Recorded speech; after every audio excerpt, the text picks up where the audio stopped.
कहते हैं हर व्यक्ति एक ना एक बार जीवन में प्यार का नशा जरूर महसूस करता है और इस नशे में इंसान का तन मन झूम जाता है और कभी कभी इस हद तक कि मन अपना संतुलन खो बैठता है और जिंदगी की असली कीमत भूल जाता है। कई नौजवानों को इस नशे का जोश इस कदर बेहोश कर देता है कि वो प्यार में सिर्फ अंधे ही नहीं बहरे भी हो जाते हैं। उन्हें अब वो दस्तक सुनाई ही नहीं देती कि जिसे वो प्यार का घूंट समझ रहे हैं दरअसल वो जहर है। 17 अगस्त 2011 वडगांव शेरी, पुणे।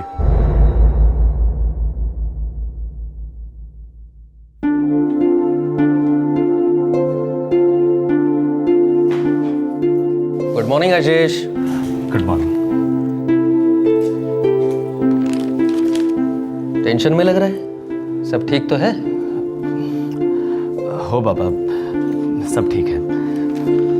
लग तो नहीं रहा है, कल से देख रहा हूँ मूड ठीक नहीं है तुम्हारा। एजेंसी में कुछ हुआ है क्या? नहीं बाबा, कहीं कोई प्रॉब्लम नहीं है। देखो बेटा, अगर हमारी ट्रैवल एजेंसी ठीक तरह से नहीं चल रही है तो हम दूसरा कुछ शुरू कर सकते हैं। मैं मदद करूंगा, तुम्हारी पूरा सेटअप करके दूंगा, कोई प्रॉब्लम नहीं है हमारे लिए। नहीं बाबा, वैसे भी कोई प्रॉब्लम नहीं है, मैं भी ठीक हूँ, सब कुछ ठीक है।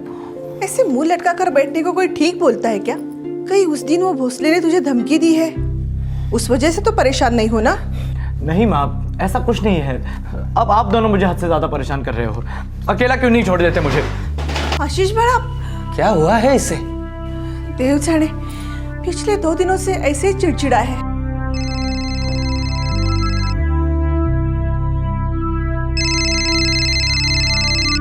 हेलो,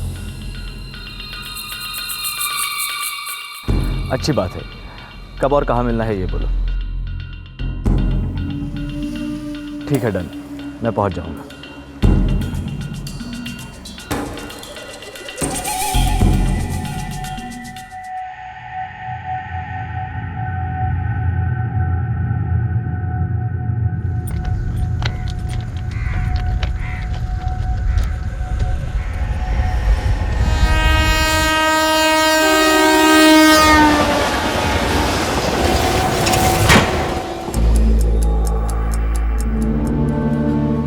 अहो, काय झालं?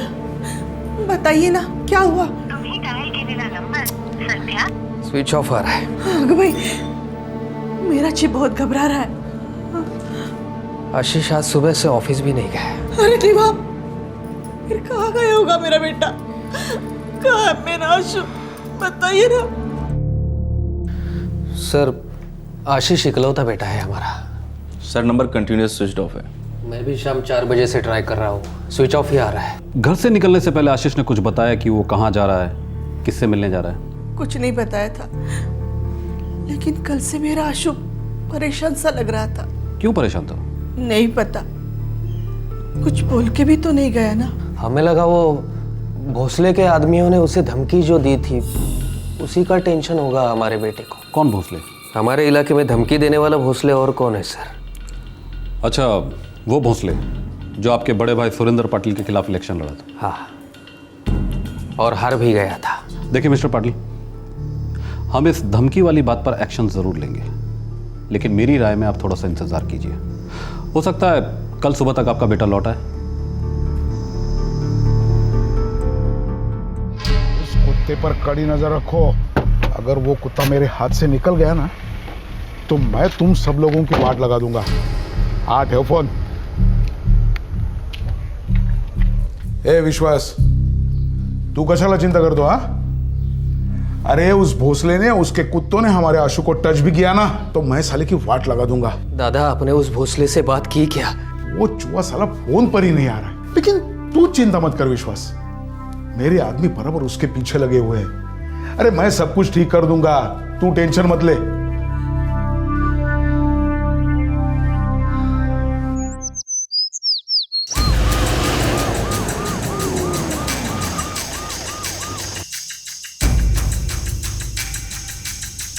नहीं सर, कल पूरा दिन आशीष सर ऑफिस में नहीं आए और किसी को कॉल भी नहीं किया उन्होंने। फिर आप लोगों में से किसी ने उसे कॉल नहीं किया? वो क्या है सर, अक्सर आशीष सर ऑफिस में नहीं आते, तो मेरा मतलब है हमारे लिए तो नॉर्मल है उनका ऑफिस में ना आना। ये भोसले ने धमकी वमकी दी थी सुना? हाँ सर, दी थी।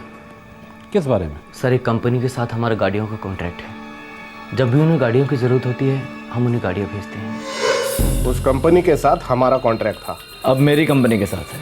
उस कॉन्ट्रैक्ट को भूल जा आशीष, वो कंपनी हमारी है, अकेला छोड़ उसे। छोड़ने छाड़ने के दिन अभी बहुत दूर है। प्यार से समझा रहा हूँ, मान जा। नहीं मानता, चल आगे बोलो। बोलना क्या है, किसी दिन तेरी कोई गाड़ी गायब हो जाएगी ना तो तू ही बोलेगा माफ करो साहब गलती हो गई। मेरी गाड़ियों को गायब करोगे तुम? ऐसी हालत कर दूंगा ना तुम्हारी। गाड़ी के साथ साथ तू भी गायब हो सकता है। दुश्मनी तो पुरानी है सर, लेकिन आशीष जी ने उन्हें कभी इतना सीरियसली नहीं लिया। एक्सक्यूज मी, वो भोसले के ही आदमी थे? हाँ सर, हमारे कंपटीशन में जो एजेंसी है उसका मालिक भोसले का खास है, और सर भोसले उसे प्रोटेक्शन भी करता है। सर आशीष के कॉल रिकॉर्ड्स रिट्राइव हुए हैं, उसका सेल भी डिस्कनेक्टेड है और सिम निकाला गया लगता है सर। लास्ट कॉल कहाँ ट्रेस हुआ? मुंडवा सर।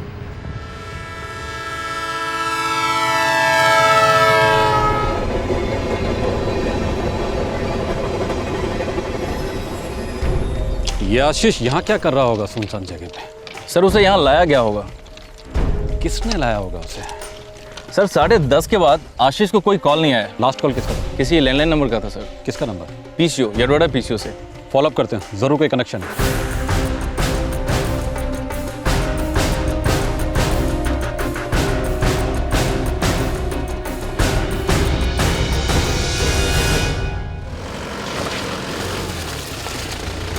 सॉरी साहब, हमारे पीछे पे बहुत से लोग आते हैं और चेहरा तो तब याद रहता है ना जब छुट्टे पैसों के लिए आदमी से झिकझिक होती है या फिर दिखने में कुछ कम ज़्यादा लगता हो। और आम आदमी को याद रखना इतना आसान काम नहीं है साहब, और मेरा फिर किराने का भी काम है साहब। समझ सकता हूँ, कोई बात नहीं, चलो। सावन, आशीष के मोबाइल फोन से सिम कार्ड को निकाला गया है, राइट सर। तो उसके मोबाइल फोन को सर्विलेंस पर डाल दो और फोन के IMEI नंबर को ट्रैक करो। हो सर। और वो बंदा धमकी मास्टर जो आशीष पाटिल और उसकी गाड़ियों को गायब करवाने वाला था, थाने पे ले आते हैं सर। सर कंपटीशन है हमारा, दुश्मनी नहीं। मैंने कोई धमकी वमकी नहीं दी आशीष पाटिल को। हमारे पास गवाह हैं जिन्होंने तुम्हें आशीष पाटिल को धमकाते हुए देखा है, और हमें ये भी पता है कि तुम भोसले के खास आदमी हो। साहब बुरा मत मानिए, पर या तो आप टाइम पास कर रहे हैं या फिर अपना टाइम वेस्ट कर रहे हैं। मैं पिछले 15 साल से इस ट्रैवल एजेंसी को पूरी ईमानदारी के साथ चला रहा हूँ। ये सब डबल गेम में नहीं खेलता। प्रवीण आमरे, तुम कैसा भी गेम खेलो, लेकिन अगर हमें आशीष पाटिल सही सलामत नहीं मिला ना तो थोड़ा बहुत गेम हम भी खेलें तुम्हारे साथ। नहीं इंस्पेक्टर साहब, इतना नीचे मैं गिरूंगा कभी नहीं। लेकिन भोसले साहब, आपके आदमियों ने आशीष पाटिल को धमकाया था। इंस्पेक्टर साहब, कौन मेरा आदमी नहीं है? मेरा नाम लेके है ना चुचुंदर से धर्मेंद्र बनते हैं सब लोग, मालूम है? प्रवीण आमरे, आपका खास आदमी, उसी ने आशीष पाटिल को धमकाया था। अरे दोनों में तू मैं होगी, इसका मतलब ऐसा थोड़ी होता है धमकी। देखो इंस्पेक्टर साहब, सुरेंद्र पाटिल के साथ है ना अपनी पॉलिटिकल दुश्मनी है।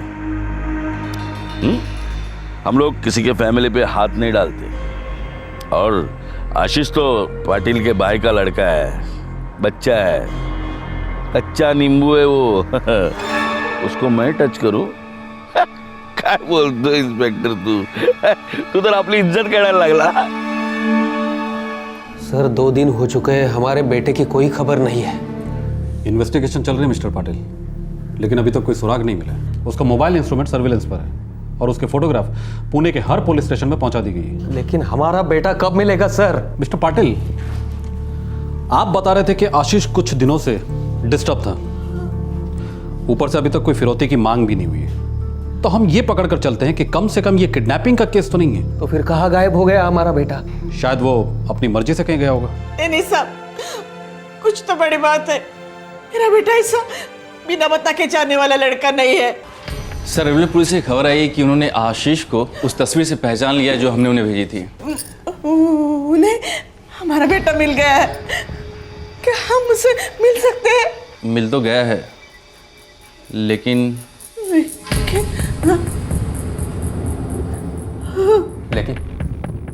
लेकिन क्या सर?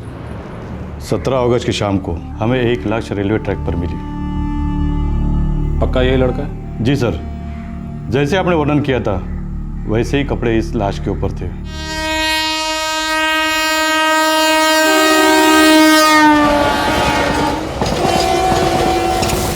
पोस्टमार्टम हो? जी सर, हम लाश को ज़्यादा टाइम तक रख नहीं सके क्योंकि लाश बहुत सड़ चुकी थी। उसके फोटोग्राफ्स हैं हमारे पास, ये देखिए।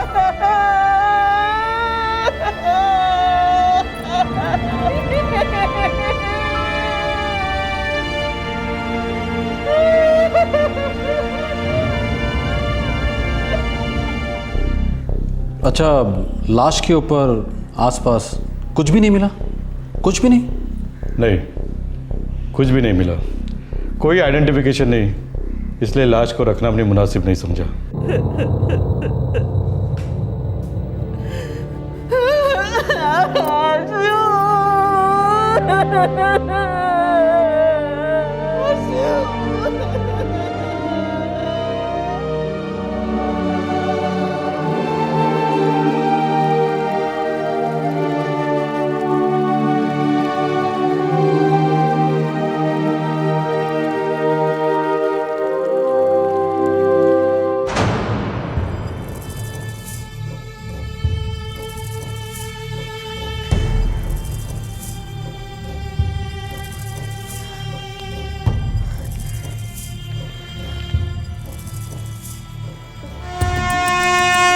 साहब, पूरा एरिया छान मारा, कहीं कुछ नहीं मिला। अच्छी तरह से देखो, कुछ ना कुछ तो मिलेगा। ओके साहब।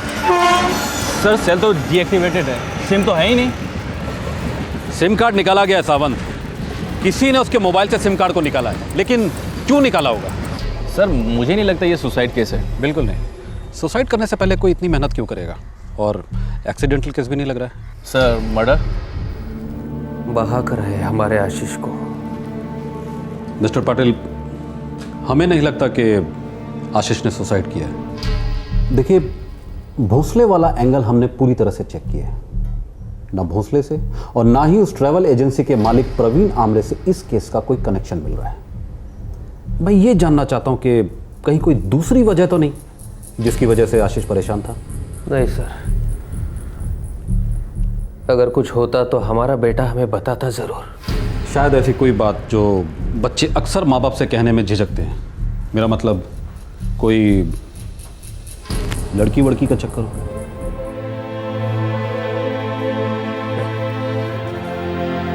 हमने कभी किसी लड़की के बारे में नहीं सुना उसके मुंह से, और मेरा बेटा लड़की के प्यार व्यार में जान देने वालों में से नहीं था सर। पहले आशीष का गायब होना और फिर उसकी लाश का मिलना, ये मामला दिन ब दिन रहस्यमय होता जा रहा था। पुलिस को कहीं से कोई खबर नहीं मिल रही थी कि आखिरकार आशीष उस दिन कहां गया था और किस लिए गया था। आशीष की मौत की खबर के बाद एक और खबर आई और अब यह केस अपने सर के बल उलट गया।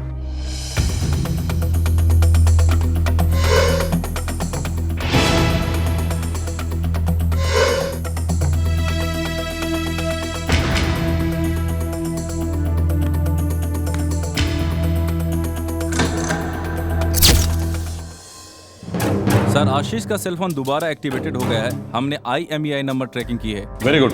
लोकेशन कहाँ मिला? Yerawada sir. IMEI international mobile equipment identity. हर मोबाइल हैंडसेट का अपना एक खास आइडेंटिटी नंबर होता है।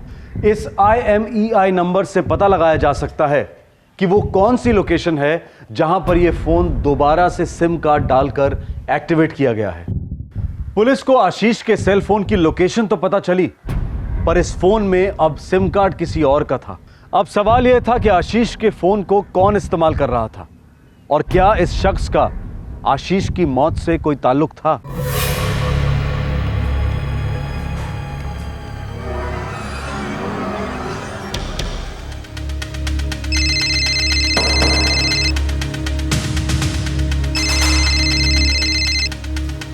हेलो, कौन बोल रहा है?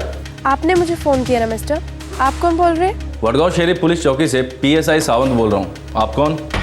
मेरा नाम सीमा चिखलीकर है सर, पर बात क्या है? आप पुलिस चौकी आ जाओ, आपसे बात करनी है। सर मैं PhD येरवाड़ा में इंजीनियरिंग की स्टूडेंट हूँ। आशीष पाटिल को कैसे जानती हो? आशीष पाटिल? कौन आशीष पाटिल सर? वही आशीष पाटिल जिसका शायद मर्डर हुआ है और जिसका मोबाइल इंस्ट्रूमेंट इस वक्त तुम्हारे हाथों में। सर क्या बात कर रहे हैं आप? ये मेरा सेल फोन है। अच्छा, कहाँ से खरीदा? कब खरीदा? बिल है? घर पर है तो घर चलते हैं, और अगर खो गया है तो पूरे घर को खोद डालते हैं, और अगर नहीं है तो उस दुकान को खोद डालते हैं जहाँ से तुमने मोबाइल फोन खरीदा है। सर एक मिनट, ये सेल फोन मैंने नहीं खरीदा, ये मुझे मेरे फ्रेंड ने गिफ्ट किया है। फ्रेंड का नाम? कृष्णा। एड्रेस?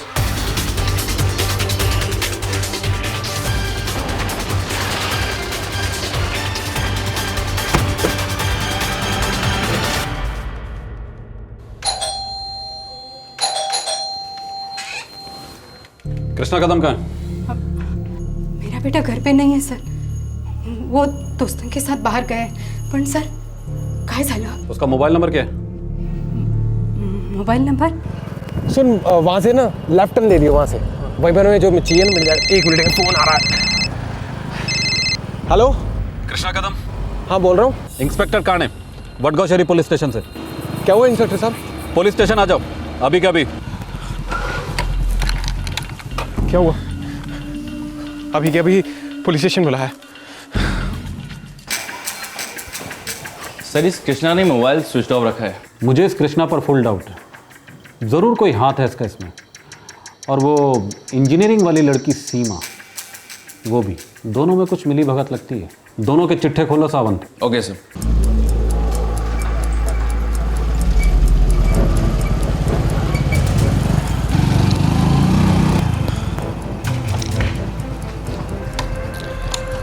कृष्णा, तो एक काम कर, आज रात को मेरे घर रुक जा, कल दोनों मिलके सोचेंगे कि क्या करना है। वो तो ठीक है यार, लेकिन मुझे समझ नहीं आ रही कि पुलिस वाले मुझ तक पहुंचे कैसे।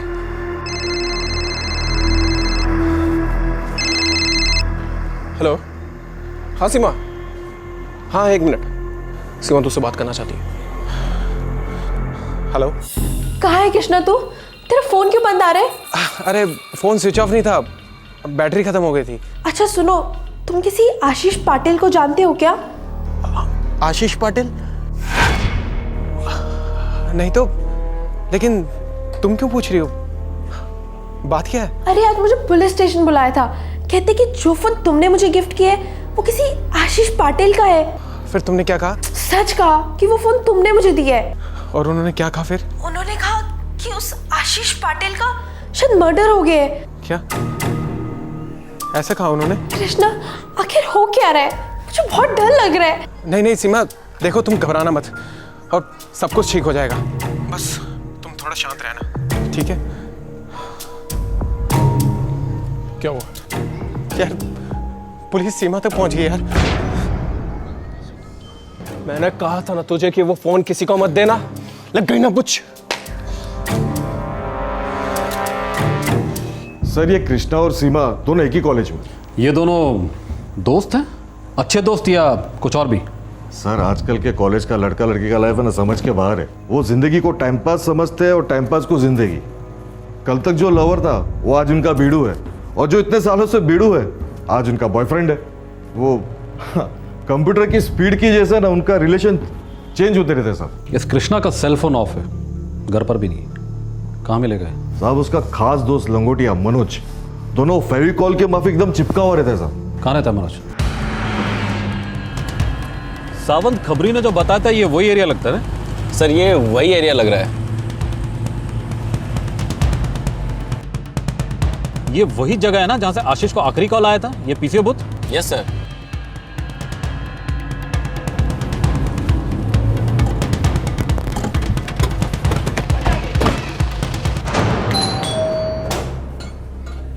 क्या बात है साहब? मनोज है? मनोज तो घर में नहीं है। एक बार हम भी देख लेते हैं। है? अरे कहाँ? अरे बाबा अंदर अंदर क्या है यार? अंदर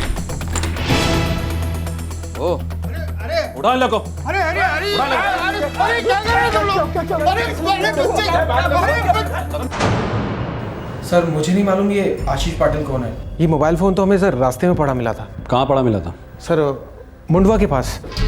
येरवड़ा में रहने और पढ़ने वाले स्टूडेंट तुम लोग मुंडवा के पास क्या कर रहे थे? सर उस दिन मनोज और मैं बूशी डैम गए थे, बस यूं ही टाइम पास करने के लिए, और वहाँ से आते वक्त हम चाय पीने के लिए रुके वहीं मुंडवा के पास। तो वहीं हमें सर ये मोबाइल फ़ोन पड़ा मिला। रास्ते पर पड़ा था? Yes sir. ये फ़ोन तुम्हें रास्ते में पड़ा मिला? Yes sir. और तुम लोगों का इंतज़ार कर रहा था, पूरी दुनिया से छुपा हुआ था, लेकिन सिर्फ तुम लोगों को मिला। Yes sir. ये सर के बच्चे, तुम लोगों को क्या लगता है हम सब लोग एड़े हैं? तुम लोग जो कहोगे हम उसे सच मान लेंगे? इस सेल फोन पर एक भी स्क्रैच नहीं है। ये ऐसा लग रहा है मानो आशीष के हाथ से सीधा तुम लोगों के हाथ में आया हो। नहीं सर, मैं किसी आशीष पटेल को नहीं जानता, और मैं सच बोल रहा हूँ सर। सच तो तू अब बोलेगा, तू भी और तू भी, दोनों मिलकर डुएट गाओगे। सर मेरा इसमें कोई कनेक्शन नहीं है, प्लीज़ आप मुझे मत इन्वॉल्व करिए। तुम जा सकती हो, लेकिन पुणे नहीं छोड़ सकती। Thank you sir. लेकर जाओ दोनों को। सर प्लीज सर, हम इनोसेंट हैं सर। हमने कुछ नहीं किया सर, हम इनोसेंट हैं सर, यकीन मानिए कुछ नहीं किया सर, फंसाया यार। सावंत। Yes sir. आशीष, कृष्णा और मनोज तीनों के फोन रिकॉर्ड मंगवा। कहीं ना कहीं तीनों में कोई ना कोई कनेक्शन जरूर है। नहीं, मैंने कभी नहीं सुना, न कृष्णा न मनोज, आशीष ने कभी जिक्र नहीं किया। सर मनोज और कृष्णा का नाम मैंने कभी नहीं सुना, और ना ही आशीष जी के साथ मैंने कभी इन दोनों को देखा है।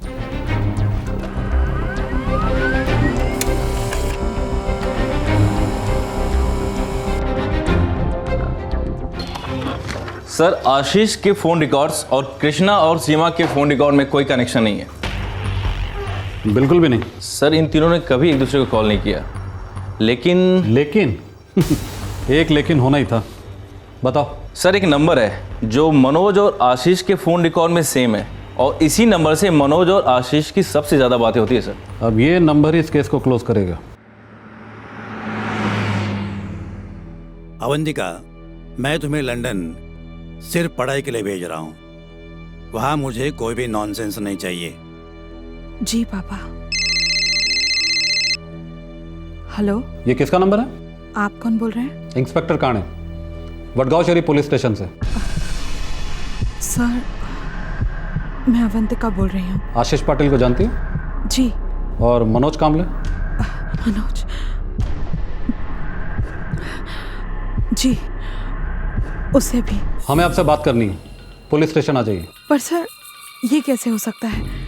अगले 3 घंटे में मेरी लंदन के लिए फ्लाइट है। कैंसिल करवा दीजिए। Sir that's not possible. देखिए गाड़ी घुमाइए और सीधे पुलिस स्टेशन आ जाइए, वरना आपकी फ्लाइट को हम कैंसिल करवा देंगे। एयरपोर्ट पर रेड अलर्ट करवा देंगे। पर सर, आशीष पाटिल अब जिंदा नहीं रहा, जानती हो? ऑफ कोर्स जानती हूँ। कैसे जानती हो? मैं SIT वडगांव श्री में MBA स्टूडेंट थी।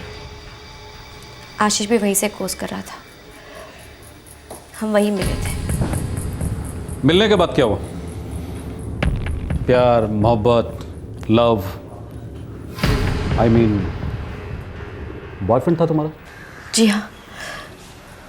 तुमने कभी जानने की कोशिश नहीं की उसकी मौत कैसे हुई, क्यों हुई? वो न्यूज़ पढ़ने के बाद मैं भी काफ़ी डिस्टर्ब हो गई थी। मेरा और आशीष का रिलेशन प्राइवेट था, हमने किसी को कुछ नहीं बताया। मुझे थोड़ा समय और चाहिए था। मनोज कामले को कैसे जानती हो?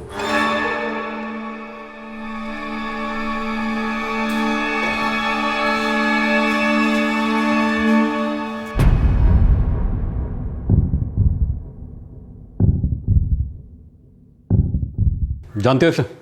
जी जानती हूँ। तो अब बताओ मिस अवंतिका, तुम्हारा बॉयफ्रेंड आशीष उस दिन मुंडवा रेलवे ट्रैक पर क्या कर रहा था, क्यों गया था, किसने बुलाया था, क्या हुआ था उसके साथ? सच सच बताओ। सर मैं सच कह रही हूँ, मुझे कुछ भी नहीं पता है। मैंने तो सिर्फ आशीष से कहा था कि वो एक बार मनोज से मिले, बात कर ले उससे। किस बारे में बात करने को कहा था?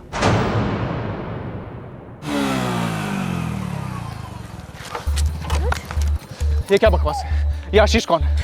देखो मनोज, इस बात का तुमसे कोई ताल्लुक नहीं है, और वैसे भी हमारे बीच में जो कुछ भी था वो खत्म हो चुका है। It's over, okay?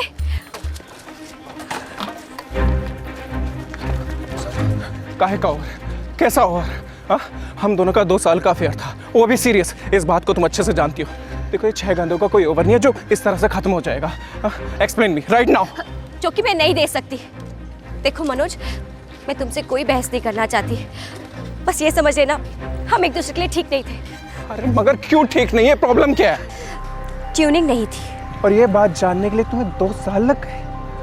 इसका मतलब तो ये हुआ कि अब तक तुम मेरी लाइफ के साथ सिर्फ खेल रही थी। ओ मनोज, वो गॉड से कि लाइफ के बारे में ना मुझसे बात मत करो। और वैसे भी मैंने तुम्हें कोई लाइफ लॉन्ग कमिटमेंट नहीं किया था। मनोज, तुम तो जानते हो लोगों को प्यार होता है, फिर वो उसे बाहर भी निकल आते हैं। So please, no hard feelings and all the best for your new life. हमारा ब्रेकअप हुआ था, फिर भी मनोज मुझे रोज परेशान करता। मेरी कुछ समझ में ही नहीं आ रहा था, मैं थक गई थी। अवंतिका, तुम उससे कहती क्यों नहीं कि तुम्हें उससे बात नहीं करनी है? ओ कम ऑन आशीष, मैं इतने दिनों से उसे और क्या कह रही हूँ, लेकिन वो मेरी बात सुनने के लिए तैयार ही नहीं है। मुझे तो लगता है जब तक उसे कोई शौक नहीं लगेगा ना, वो नहीं रुकने वाला। शौक? कैसा शौक? थोड़ा फोर्स, थोड़ा धक्का देकर। आशीष, तुम मुझसे क्यों नहीं बात करते? अवंतिका, मैं उससे क्या बात करूंगा? मैं तुम्हारी गर्लफ्रेंड हूँ, और अगर तुम्हारी गर्लफ्रेंड का एक्स उसे हैरेस करे तो तुम्हें उससे क्या बात करनी चाहिए, अब ये भी मुझे ही तुम्हें बताना होगा। लेकिन क्या वो मेरी बात सुनेगा? वो तो डिपेंड करता है ना कि तुम उससे किस अंदाज में क्या बात करते हो। मनोज, आशीष बोल रहा हूँ, तुमसे कुछ बात करनी है। मगर मुझे तुझसे कोई बात नहीं करनी। बस इतना सुन लो कि आज के बाद अवंतिका से दूर रहना। गर्लफ्रेंड है वो मेरी। अब नहीं है। क्यों? तो उसका भाई है। ए, बकवास बंद कर और अवंतिका से दूर रह। वो अब मेरी गर्लफ्रेंड है, समझे तुम? समझना तुझे चाहिए कि अवंतिका और मैं कभी अलग नहीं हो सकते। मेरी मोहर लगी है उस पे, कुछ भी कर ले नहीं मिटेगी।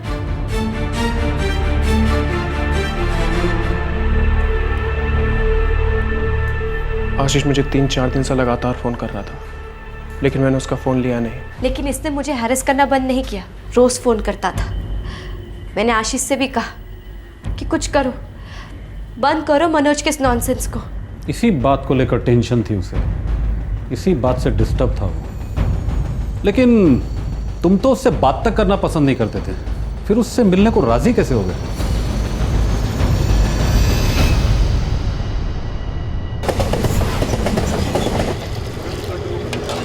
अपने गली के नुक्कड़ पे वो पीपल का पेड़ है ना? हाँ। अरे यार, पका दिया इस आशीष ने मुझे फोन करके। क्या करूं इसका मैं? अबे यार, सीधा फुल एंड फाइनल कर इसका, जिंदगी भर नहीं भूलेगा ये। मतलब देख, मतलब साफ है, साले को यहाँ बुला और सीधा सीधा बोल दे कि अवंतिका तेरी गर्लफ्रेंड है, और आज के बाद तुम दोनों के बीच में ना आए, और उसके बाद भी अगर आता है तो आए तो पता नहीं यार।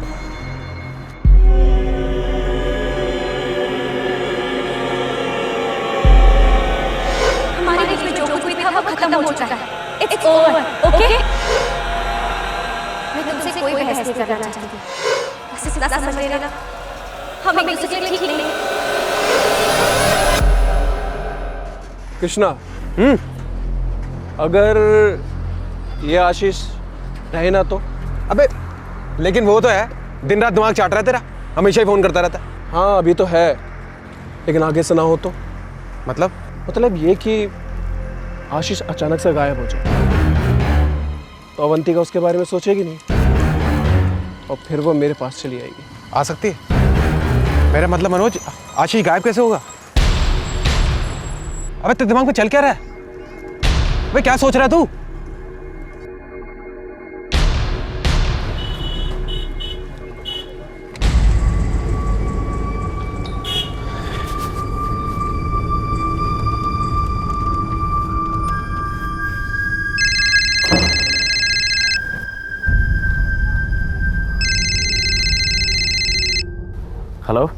हेलो आशीष, हाँ मैं मनोज बोल रहा हूँ। देखो मैं बात करने के लिए तैयार हूँ।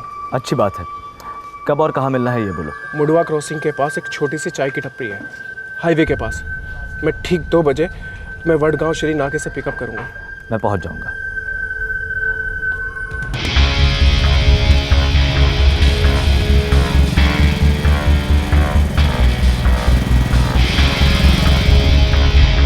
देखो मनोज, अवंतिका ने जो डिसीजन लिया है तुम्हें उसकी इज्जत करनी चाहिए। अवंतिका का और मेरा रिलेशन 2 साल तक था, सीरियस रिलेशन, और इस बात को तुम अच्छे से जानते हो, तो तुम्हें भी उसकी इज्जत करनी चाहिए ना। हाँ करनी चाहिए, लेकिन अब तुम्हारा रिश्ता खत्म हो चुका है। अवंतिका का और मेरा रिश्ता अब बहुत मजबूत है, 2 साल से भी बहुत ज़्यादा आगे जाएगा। हाँ बॉस, लेकिन तुमसे पहले मैं उसकी ज़िंदगी में था। समझा करो यार, तुम अभी हो ही नहीं। अवंतिका की ज़िंदगी में तुम मायने ही नहीं रखते, तुम उसे दिखते ही नहीं हो यार। हाँ, क्योंकि तुमने उसकी आंखों पे पट्टी जो बांध के रखी आशीष पाटिल, क्योंकि तुम हमारे बीच में आ गए। गलत, मैं तुम दोनों के बीच में नहीं आया था। पहले अवंतिका ने तुम्हें अपनी ज़िंदगी से बाहर कर दिया था और इसके बाद हमारी दोस्ती हुई थी, और इस बात से तुम इनकार नहीं कर सकते मनोज। सही कहा तुमने, वैसे भी एक ही तो ज़िंदगी मिली है, इसे एक लड़की के लिए क्यों बर्बाद करना। और तुमने बिल्कुल सही कहा, अवंतिका को मैं दिखाई नहीं देता, तुम दिखाई देते। ठीक है, मैं अपनी हार मान लेता हूँ। नहीं यार, हार और जीत की बात नहीं है, बस लाइफ और टाइम का खेल है, दोनों किसी के लिए नहीं रुकते। सही कहा तुमने। सुनो, मैं तुमसे एक रिक्वेस्ट करना चाहता हूँ, प्लीज़ मना मत करना। अब एक आखिरी बार मैं अवंतिका से बात करना चाहता हूँ, मैं उसके दिल की बात उसकी ज़बान से सुनना चाहता हूँ, प्लीज़। चल ठीक है, जब भी तू बोले। अभी बात करें? अभी यहाँ इस जगह पर? हाँ, हम साइड में जाके बात कर लेते हैं, तुम अपने फ़ोन का स्पीकर ऑन कर लेना और हम बात कर लेंगे। प्लीज़ यार, आज आर्या पार का फैसला हो जाने दो।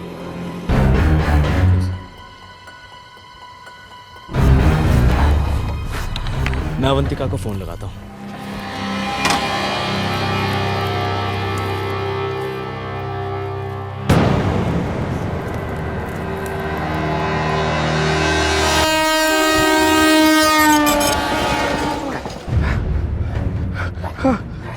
सामान निकाल, पर्स निकाल इसका। उधर से रुमा उसका और कुछ पड़ा, इधर पड़ा, इधर पड़ा, इधर उठा इसे। हाँ चल।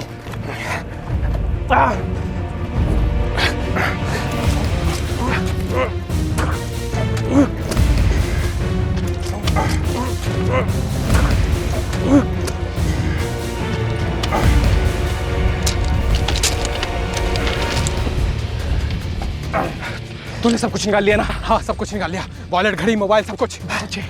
अब ये कोई सुसाइड या एक्सीडेंट का केस लगेगा। भाग भाग भाग भाग।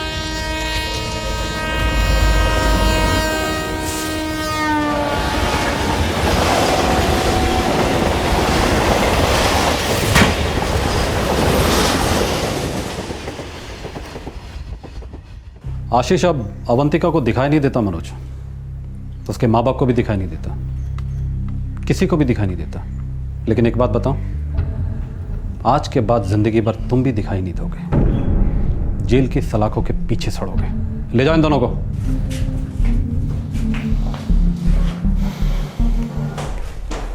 हमारा एक खबरी है, बोल रहा था कॉलेज का कुछ लड़का लड़की लोग का कुछ समझ में नहीं आता है, जिंदगी को टाइम पास समझते हैं और टाइम पास को जिंदगी। शायद सच बोल रहा था वो, नहीं?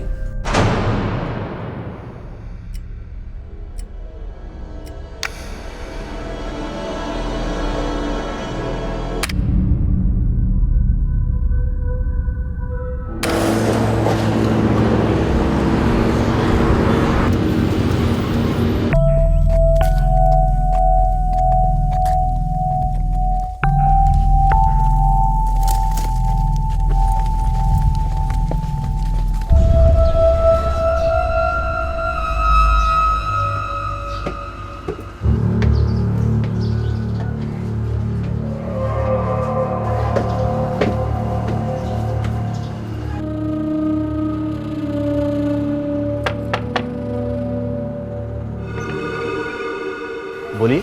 बाबा जी है क्या घर पे? हाँ हाँ, आइए, अंदर आइए।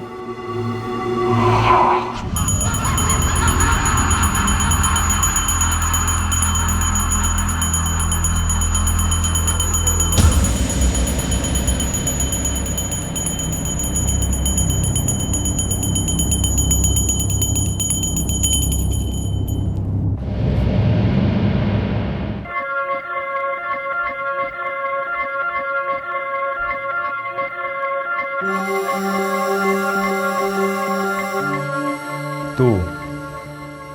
पूरी तरह ठीक हो जाएगा, वो समय बहुत जल्द आएगा।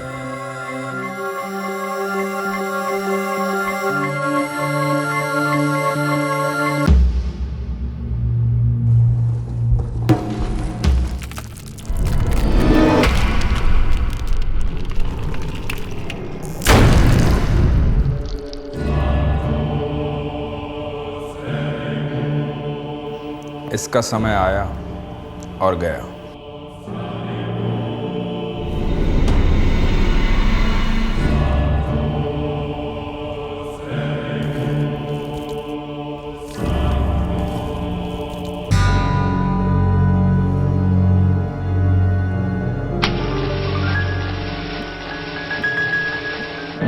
एक मासूम की बेवक्त हत्या की गई और इस जुर्म का नामो निशान जलाकर खाक कर दिया गया। हत्यारे समय को अपना साथीदार मानकर चल रहे थे। उन्हें भ्रम था कि समय की धारा उनके गुनाहों को धो देगी, हमेशा के लिए भुला देगी।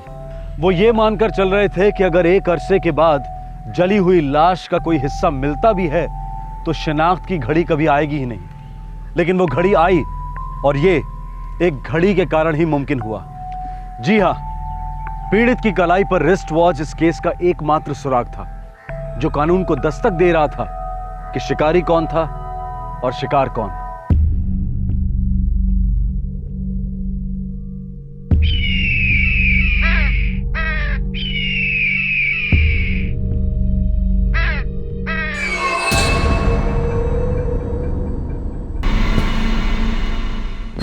साहब, कन्नौर तालुका से दयाराम भोसले का फोन आया है।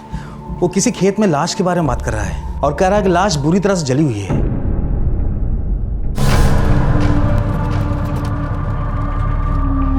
फॉरेंसिक टीम को बुला लेना और बॉडी पोस्टमार्टम के लिए भेज देना।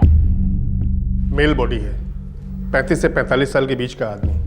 बॉडी बुरी तरह जल चुकी है। जिंदा जलाया गया है? शायद नहीं, पहले मौत हुई है, उसके बाद लाश को जलाया गया। ठिकाने लगाया जा रहा था ताकि कोई पहचान न सके। अब जिसने भी किया है सक्सेसफुल है, क्योंकि इस लाश की शिनाख्त करवा पाना पॉसिबल नहीं। लाश की कलाई पर एक घड़ी देखी थी। ये रही, ये भी जल चुकी है, लेकिन इसकी शिनाख्त की जा सकती है। 5:30 सुबह के भी हो सकते हैं, शाम के भी हो सकते हैं। मौत कम से कम 24 घंटे पहले हुई है। और ये रहा सुराग नंबर 2, शर्ट का एक टुकड़ा जो जला नहीं, इस रिस्ट वॉच की तरह। वाइकर कंपनी और बी अक्षर के साथ बस का सिंबल, ये बी कोई नाम हो सकता है? सर, पूरे औरंगाबाद जिले के जितने भी मिसिंग कंप्लेंट्स हैं मैंने सारे चेक किए और इस लाश की तरफ कोई भी इशारा नहीं हो रहा है। शायद मरने वाला औरंगाबाद के बाहर का था। हाँ सर, हो सकता है। और ये भी हो सकता है कि इस घड़ी की सुई हमें सही दिशा तक ले जाए।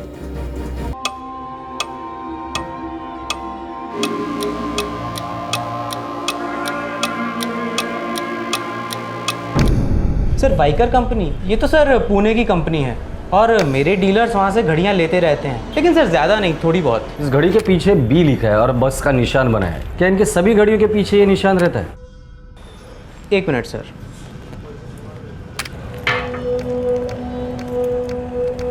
नहीं सर, मुझे नहीं लगता। हाँ, लेकिन अगर आप वाइकर कंपनी वालों से पूछेंगे तो अच्छा होगा। कहाँ है इनका ऑफिस? सर, इनकी फैक्ट्री कात्रज MIDC में कहीं है।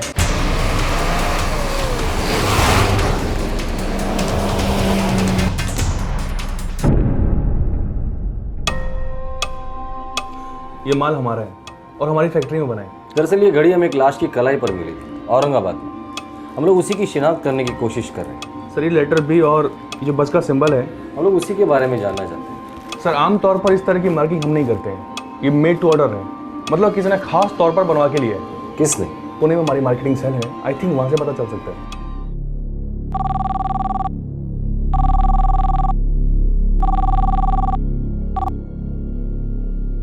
बोलो माने। सर, एक खास ऑर्डर के बारे में पता करना है सर। सर, उस खास ऑर्डर की घड़ी में लेटर बी और बस का सिंबल बना हुआ था। सर, बता पाएंगे किसका था? क्यों जानना चाहते हो? सर, एक्चुअली पुलिस जानना चाहती है, औरंगाबाद पुलिस। अच्छा अच्छा, देखो मुझे ठीक से मालूम नहीं है कि ऑर्डर किसने दिया था, लेकिन अपनी सेल्स टीम को ज़रूर पता होगा। तुम 1 मिनट होल्ड करो, मैं अभी पता लगाता हूँ। Okay sir. Marketing supervisor check कर रहे हैं। आई थिंक ये बल्क ऑर्डर हो सकता है। मतलब ऐसी 1-2 घड़ी आप लोग नहीं बनाते? सर, आज तक तो नहीं, लेकिन हाँ, डीलर या फिर दुकानदार अपनी तरफ से कोई अल्टरेशन कर दे घड़ी के पीछे तो बात अलग है। हाँ माने, ये बेस्ट बस सर्विस के लिए बनाया गया बल्क ऑर्डर था। 2009 का दिवाली ऑर्डर। 40,000 वॉचेस बनाए गए थे, स्पेशल बी और बस सिंबल वाले। मैंने कहा था ना सर, ये बल्क ऑर्डर होगा। सर बेस्ट बस सर्विस का ऑर्डर था। लेटर बी और बस का सिंबल वाली खास गाड़ियाँ दिवाली के लिए बनवाई गई थी। कब की दिवाली? सर 2009 की दिवाली, और 40,000 गाड़ियों का ऑर्डर था।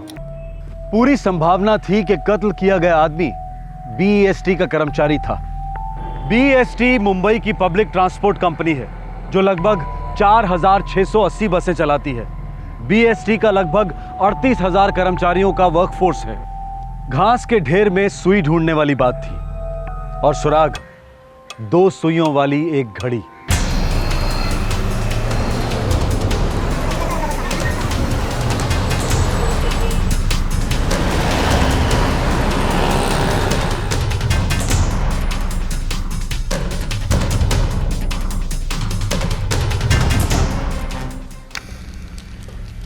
हाँ, ये घड़ियाँ हमारे मैनेजमेंट ने सभी कर्मचारियों को दिवाली को दी थी 2009 में। ये घड़ी हमें एक लाश की कलाई पर मिली। सर, हमारे 38,000 कर्मचारी हैं। उस हर एक की एक फाइल होगी, अटेंडेंस शीट होगी। उन 38,000 कर्मचारियों में से ऐसे कितने लोग हैं जो पिछले 4-5 दिन से काम पर नहीं आए? ये हमारे सभी बस डिपोज की अटेंडेंस रिपोर्ट देखकर पता लगाया जा सकता है। बोरकर साहब, सभी डिपोज को इन्फॉर्म कीजिए। देखिए, हमारे हिसाब से 14 जुलाई को खून हुआ, 15 जुलाई को हमें लाश मिली, और आज 19 जुलाई है। तो 14 जुलाई से लेकर आज तक जो लोग काम पर नहीं आए, मुझे उन सभी की लिस्ट चाहिए।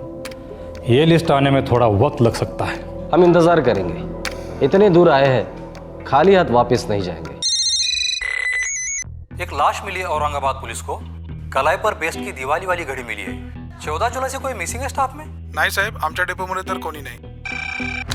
हमारे डिपो में तो ऐसा कोई नहीं है सर, सब रिपोर्टिंग पे है सर। और जो छुट्टी पे हैं उनको भी चेक किया गया, सब है सर।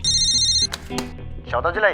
हाँ, 14 जुलाई से एक ड्राइवर काम पे नहीं आया। अच्छा, ड्राइवर छुट्टी पर था, फिर ड्यूटी पर आया ही नहीं, मिसिंग है? जी हाँ बोरकर साहब। उस ड्राइवर का नाम था सुदर्शन कांबले। 13 को तो उसका वीकली ऑफ था, 14 को उसने एक सीएल लिया था, और 15 को उसको काम पे आना था, पर वो आया नहीं। शायद बीमार होगा, छुट्टी पर ही होगा। अरे नहीं बोरकर साहब, 17 जुलाई को तो उसकी बीवी परेल पुलिस चौकी में उसके मिसिंग का कंप्लेंट दर्ज करवाने गई थी। सुदर्शन कांबळे, उम्र 35 साल, परेल बस डिपो। धन्यवाद बोरकर साहब। दीपा कांबळे? हो साहेब। सुदर्शन कांबळे की बीवी हो? हो साहेब। हम लोग औरंगाबाद पुलिस से, शायद आपके पति के बारे में हमारे पास जानकारी है। नहीं, ये क्या कह रहे हैं आप? देखिए, हम 100% नहीं कह सकते, पर हो सकता है कि वो लाश सुदर्शन की हो। लाश के पास ये 2 चीजें मिली, पहचान सकती है आप?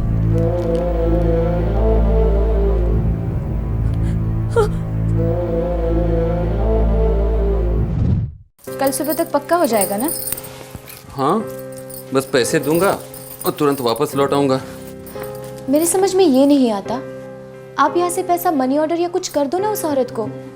हर बारी संगम ने खुद जाने की क्या जरूरत है? अरे मेरा बस चले तो मैं ऐसा ही करूं, लेकिन क्या करूं, अभी मेरा वहाँ जाना बहुत ज़रूरी है।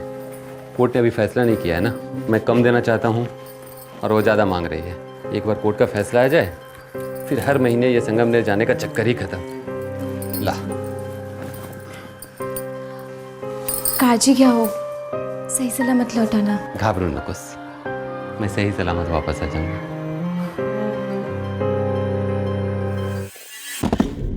तो तुम्हारा पति सुदर्शन संगमनेर गया था,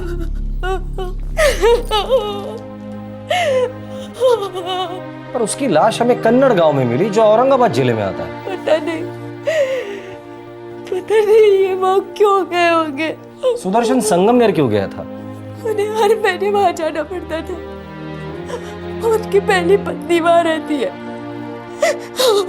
उसके हर महीने का खर्चा इन्हीं को ही देना पड़ता था। डायन है वो, खा गई उनको।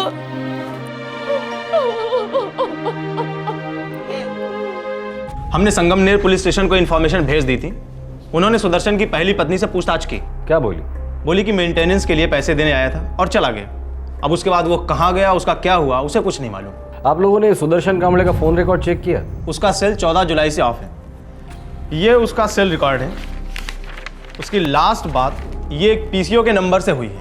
ये पीसीओ यहीं परेल में ही है। ये सुदर्शन कांबले भी परेल डिपो में ही काम करता है ना? हाँ, हम परेल डिपो भी गए थे पूछताछ करने के लिए कि शायद हो सकता है कोई आपसी दुश्मनी वगैरह हो, लेकिन ऐसा कुछ नहीं मिला।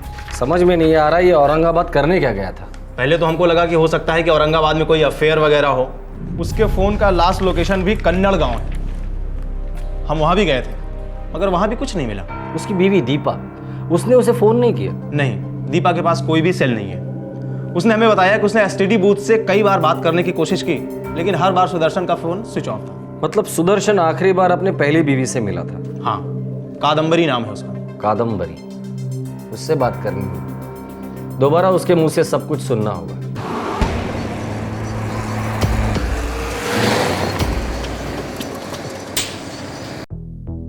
तुम ही सुदर्शन कांबले की पहली बीवी हो? जी हाँ। आखिरी बार उसको तुम्हारे साथ देखा गया था? वो सब मुझे पता नहीं, लेकिन वो मुझे कोर्ट में मिला था। उसने मुझे पैसे दिए और वो वहाँ से निकल गया। उसके बाद वो कहाँ गया, उसके साथ क्या हुआ, तुम्हें कुछ नहीं पता? यही बताया था ना मुंबई पुलिस को? जो सच है वही बोला उनको, और आपको भी मैं वही बोल रही हूँ। सुदर्शन और मेरे तलाक को 4 साल हो चुके हैं। हर महीने एक बार मिलती हूँ मैं कोर्ट में, लेकिन मेंटेनेंस पैसे के लिए। औरंगाबाद क्यों गया होगा? मुझे नहीं पता। आप उस अंकिता से जाके क्यों नहीं पूछते? अंकिता? ये अंकिता कौन है? उसकी साली, उसकी बीबी दीपा की छोटी बहन। अब ये बीच में कहाँ से आ गई? बीच का मुझे पता नहीं, लेकिन वो उसके साथ आई थी यहाँ संगमनेर।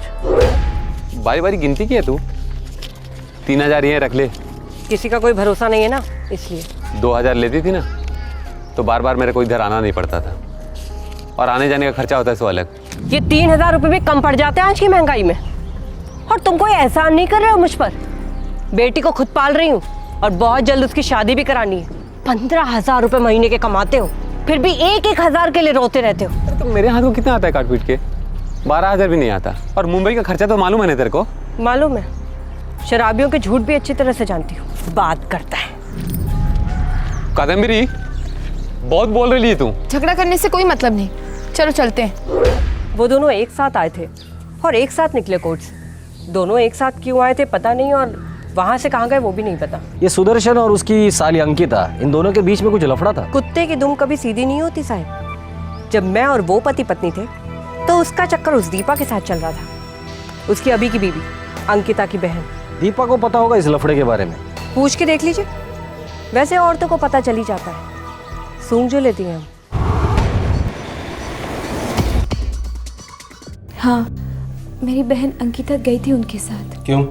उनका अकेले वहाँ जाना मुझे पसंद नहीं था। तो तुम क्यों नहीं गए उनके साथ? मैं यहाँ तैयारियाँ कर रही थी। किस बात की? मेरी बहन अंकिता की शादी थी। 16 जुलाई को उसकी शादी होने वाली थी। तुम यहाँ तैयारियां कर रही थी अंकिता की शादी की, और खुद अंकिता तुम्हारे पति के साथ संगमनेर गई थी। अजीब बात है। अजीब क्यों? शादी का क्या हुआ? शादी तो हुई, 16 को होनी थी, 16 को हुई। क्या? एक तरफ तुम्हारा पति गायब है और दूसरी तरफ तुम्हारी बहन की शादी हो रही, जैसे कि कुछ हुआ ही नहीं हो। शादी के टाइम पे हमें क्या मालूम था साहब कि वो गायब है। हमें लगा संगमनेर में रह गए हैं 2-4 दिनों के लिए। दीपा, मुझे तुम्हारी बहन अंकिता से बात करनी है अभी।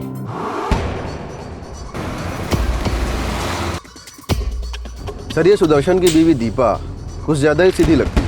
इसकी पीठ पीछे इस अंकिता का सुदर्शन के साथ अफेयर चल रहा होगा। तो फिर ये अंकिता सुदर्शन का मर्डर क्यों करेगी? उसकी शादी होने वाली थी ना सर, शायद इसीलिए। 14 जुलाई को तुम लौटी और 16 जुलाई को तुम्हारी शादी होगी। वो सर, अंकिता, तुम गई थी सुदर्शन के साथ पर लौटी अकेली, ऐसा क्यों? जीजा जी को संगमनेर में कोई काम आ गया था, तो उन्होंने कहा तुम घर चलो, मैं बाद में आता हूँ। जीजा जी, आप पक्का 15 तक लौट आएंगे ना? पता है ना 16 को क्या है? ज़्यादा ड्रामा मत कर, मेरे को सब पता है, और सब काम प्लानिंग के हिसाब से ही होएगा। मैं तेरे को विदा करने वाला था ना, मैं ही करेगा। सुदर्शन ने बताया नहीं कि संगमनेर वो किस काम से रुकने वाला है? नहीं बताया सर। बताया नहीं कि संगमनेर से कहीं और जाने का प्लान है? नहीं सर, कुछ नहीं बताया। मैं सच बोल रही हूँ।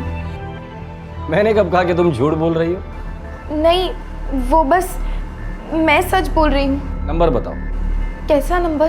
तुम्हारा मोबाइल नंबर अंकिता। सर ये लड़की सच बोल रही है, 14 जुलाई को संगमनेर से लौटी। ये देखो 14 जुलाई के 3 दिन पहले 11 जुलाई को अंकिता का सेल लोकेशन क्या है? कन्नड़गांव औरंगाबाद। सर इस कन्नड़ में तो सुदर्शन की लाश मिली थी। यस, ये अंकिता वहां क्या करने गई थी? इसी लड़की का हाथ है बोहिर। सर इस अंकिता ने कन्नड़ औरंगाबाद के इस नंबर से बात भी की है, 9998978987। पता लगाओ किसका नंबर है, उठा कर लेकर आओ।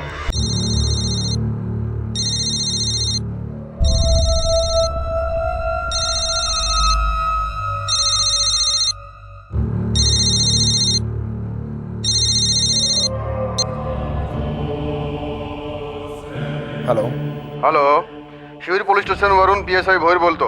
हाँ नंबर कोणाचा है? जी मैं जगदीश महाराज बोल रहा हूँ। अंकिता सातपुड़े, जानते हो इस औरत को? जी नहीं, कभी नाम भी नहीं सुना। कभी बात की है इससे? कभी नहीं। पक्का बात नहीं की? हाँ हाँ पक्का। ठीक है।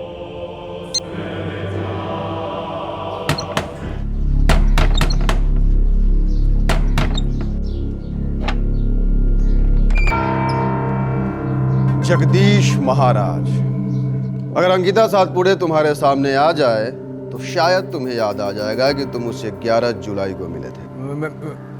मैं वो क्यों मिले थे ये तो अंकिता ही बताएगी।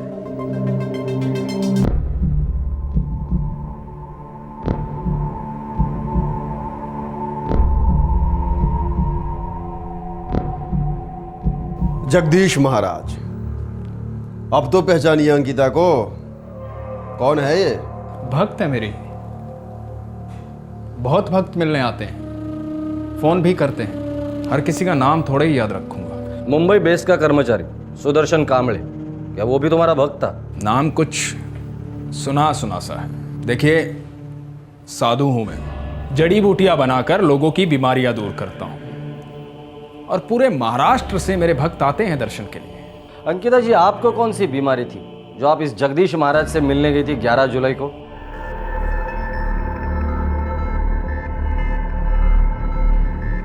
सुदर्शन के फोन का आखिरी लोकेशन कन्नड़गांव औरंगाबाद था। उसकी जली हुई लाश वहां एक खेत में मिली थी हमें, और तुम दोनों आखिरी बार कन्नड़गांव में मिले थे कत्ल के 3 दिन पहले। फटाफट सच सच बता दो, वरना जड़ी बूटी से भी बुरी तरह कूटूंगा तुम्हें। ये आप क्या कह रहे हैं इंस्पेक्टर? मेरी कुछ समझ में नहीं आ रहा है। ये लड़की मेरे पास दवाइयाँ लेने आई थी बस। अंकिता जी, आपका ये जड़ी बूटी वाला महाराज तो हमें झूठ की पुड़िया थमा रहा है। सच का चिट्ठा खोलोगी तो सबके लिए अच्छा होगा।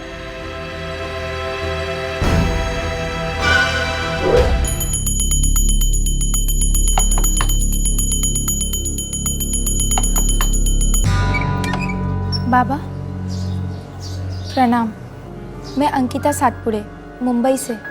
अच्छा अच्छा अच्छा, आओ अंदर आओ। 30,000 हैं। होने दो, मेरे पास मत रखना।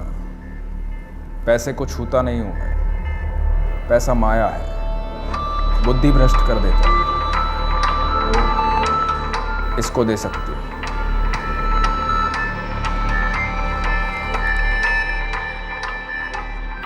अब मैं चलूं बाबा? निश्चिंत रहो, तुम्हारे जीजा की सारी बीमारी खत्म की जाएगी। प्रणाम बाबा।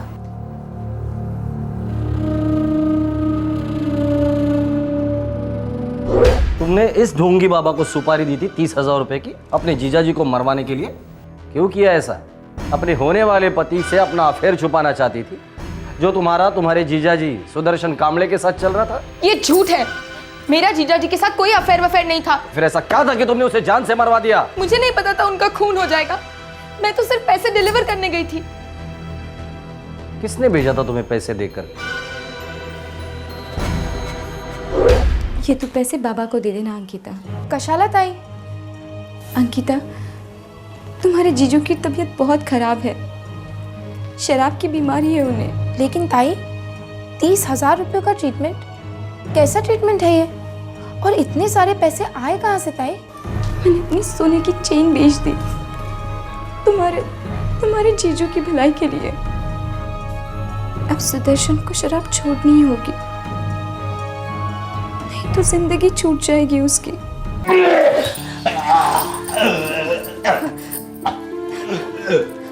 देखिए, आज हम डॉक्टर के पास चलते हैं। ये लीजिए। कहीं नहीं जाना है मेरे को। आप इतना रोज क्यों पीते हैं? साले, वो तो कादम्बरी की तरह बड़बड़ मत कर। ठीक है, मैं कुछ नहीं कहती। अब जो भी कुछ कहेंगे वो डॉक्टर कहेंगे। चल साले, कोई कुछ नहीं कहेगा, कोई कुछ नहीं कहेगा। और तू खड़ा खड़ा क्या कर रही है? जा, जा उधर कुछ खाने को लेके आ, मेरे को बहुत भूख लगी है।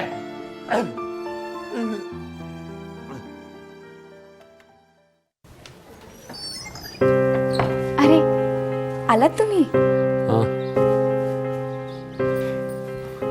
सुदर्शन, मैंने ना सविता ताई से बात कर ली है। कौन सविता ताई? वही ताई जो हमारे बाजू वाली खोली में रहती है। अच्छा, हाँ हाँ, जानता हूँ उसको। क्या बात की? आपके बीमारी के बारे में। उन्होंने कहा है कि आपके लीवर का प्रॉब्लम बस बाबा ही दूर कर सकते हैं। दीपा, तेरे को कितना बार बोला मैंने, ये बाबा बीबा के चक्कर में नहीं पड़ने का। बहुत चैप्टर होते हैं ये लोग। ये खास बीमारी दूर करते हैं सुदर्शन। औरंगाबाद के कन्नड़ गांव में इनका आश्रम है। बस एक बार कोशिश करके देखते हैं। मैं तुम्हारे सामने हाथ जोड़ती हूँ सुदर्शन। अच्छा चल, जा जा, आराम से सोचते हैं। आराम से सोचने लायक तुम्हारी हालत नहीं है सुदर्शन। मैं आपके पैर पड़ती हूँ, एक बार मिल लो उस बाबा से। अच्छा ठीक है, जा अभी कुछ खाने के लिए लेके आ।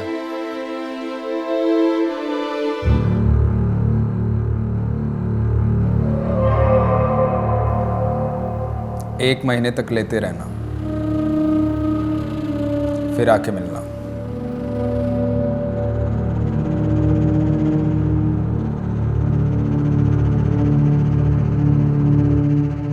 मुझे तो ताई ने बस इतना बताया था कि ये पैसे जीजा जी के ट्रीटमेंट के लिए, उन्हें पूरी तरह से ठीक करने के लिए। ए ढोंगी बाबा, हाँ, तू लोगों को जो बोगस दवाइयाँ पिला था ना, पूरी लिस्ट है मेरे पास। चल अब सच सच बता दे, सुदर्शन कांबले का खून क्यों किया था? उसकी बीवी ने तेरे पास उसके इलाज के लिए पैसे भेजे थे और तूने उसको दुनिया से ही दूर भेज दिया। अबे साले, अब एक सेकंड भी चुप बैठा ना तो जबड़ा तेरे हाथ में होगा, लेकिन तेरा हाथ कहीं और। फिर दुनिया की कोई भी जड़ी बूटी तेरा इलाज नहीं कर पाएगी, समझे? बता।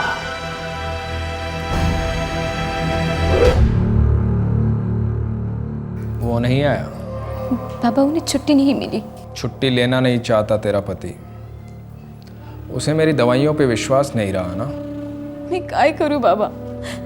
तो दारू सोडतच नहीं, बस पीते रहता है। मेरी सुनता ही नहीं है वो बाबा। मन छोटा मत कर।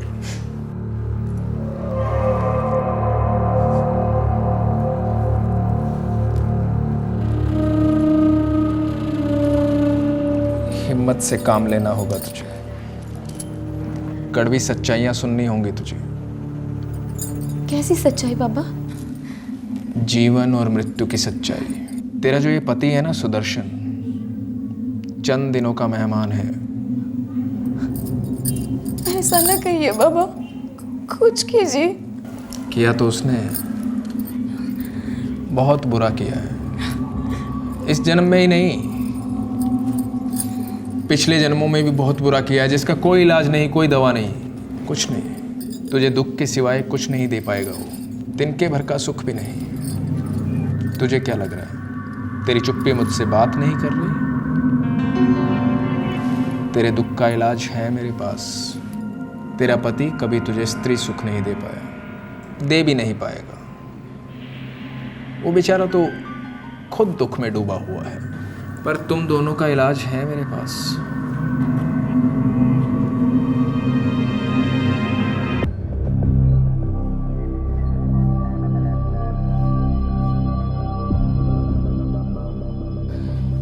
पाखंडी घटिया 2% के इंसान को तुमने चुना अपने पति का इलाज करने के लिए। क्या इलाज किया है? पैसे लेकर तुम्हारे पति को जान से मार डाला इसने। इतनी बेवकूफ कैसे हो सकती हो तुम? ये बन रही है, बेवकूफ बना रही है आपको। दरअसल इसको सब कुछ मालूम था। इसने पैसे दवाई के लिए नहीं, खून करने के लिए भेजे थे।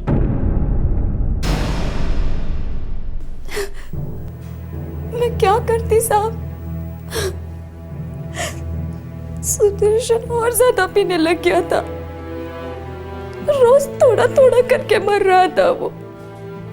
बाबा ने बोला कि एक ही बार में उसको छुटकारा दे देंगे, फिर हम दोनों शादी करेंगे, अपनी नई जिंदगी की शुरुआत करेंगे।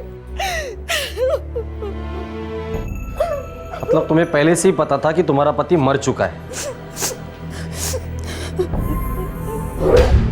बाबा, क्या आपने सुदर्शन को मार डाला? उसे जान से मार डाला, और ऐसा मारा है कि दुनिया में उसकी लाश कोई भी पहचान नहीं पाएगा। अब हम एक हो सकते हैं। अब हमें छुप छुप कर मिलने की जरूरत नहीं है। थोड़े दिन चुप बैठो, फिर अपने इलाके के पुलिस स्टेशन में जाके अपने पति के लापता होने की रिपोर्ट लिखवा देना। पुलिस कभी लाश ढूंढ नहीं पाएगी, गारंटी है मेरी। और लाश मिल भी गई तो 2 से 2 नहीं मिला पाएगी। जी बाबा। अब तुम मुझे बाबा मत कहो, मैं तुम्हारे लिए सिर्फ जगदीश हूं। तुम्हारा जगदीश, सिर्फ तुम्हारा जगदीश। तुम्हारी जिंदगी आसान नहीं थी, मानता हूं मैं दीपा। एक शराबी पति किसे चाहिए? शायद वो ज्यादा दिन तक जिंदा भी नहीं रहता, पर तुम दोनों तो नशे के गुलाम नहीं थे। पूरे होश में तुम दोनों ने एक आदमी की हत्या की है, और ये सिर्फ एक संगीन जुर्म नहीं बल्कि एक घटिया हरकत भी है। पर दीपा, तुम इस फ्रॉड की बातों में कैसे आ गए? ऐसे घटिया आदमी के साथ जिस्मानी रिश्ता कैसे रखा? रत्ती भर भी शर्म नहीं है तुम्हें? और आप जगदीश महाराज, अब आप सारी चिंता छोड़ दीजिए, क्योंकि अब आपका इलाज कानून करेगा 14 साल तक। लेके जाओगे नहीं?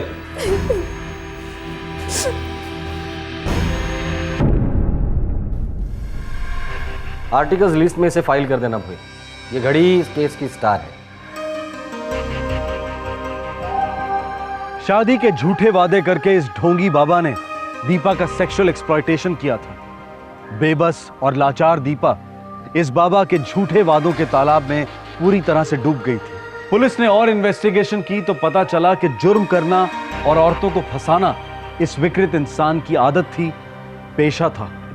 हमारे देश भर में, समाज के हर तबके में ऐसे हताश और बेबस लोग हर दिन इन पाखंडियों के पैतरों का शिकार होते रहते हैं। इस केस में एक जिंदगी मिटाने के बाद सबूत भी लगभग पूरी तरह से मिट चुके थे। शायद ये केस कभी सॉल्व ही नहीं होता, पर कहते हैं ना कि समय से आगे रहने के लिए आपके तरीके बिल्कुल जायज होने चाहिए, वरना समय साए की तरह पीछा करता है और जुर्म को साए से बाहर निकालकर रोशनी में ले आता है, जैसा कि इस केस में एक रिस्ट वॉच ने किया। फिर होगी आपसे मुलाकात, तब तक अपना ख्याल रखें, सुरक्षित रहें। जय हिंद। इस तरह के और भी एपिसोड देखने के लिए हमारे चैनल को सब्सक्राइब करें और बेल आइकन दबाना ना भूलें।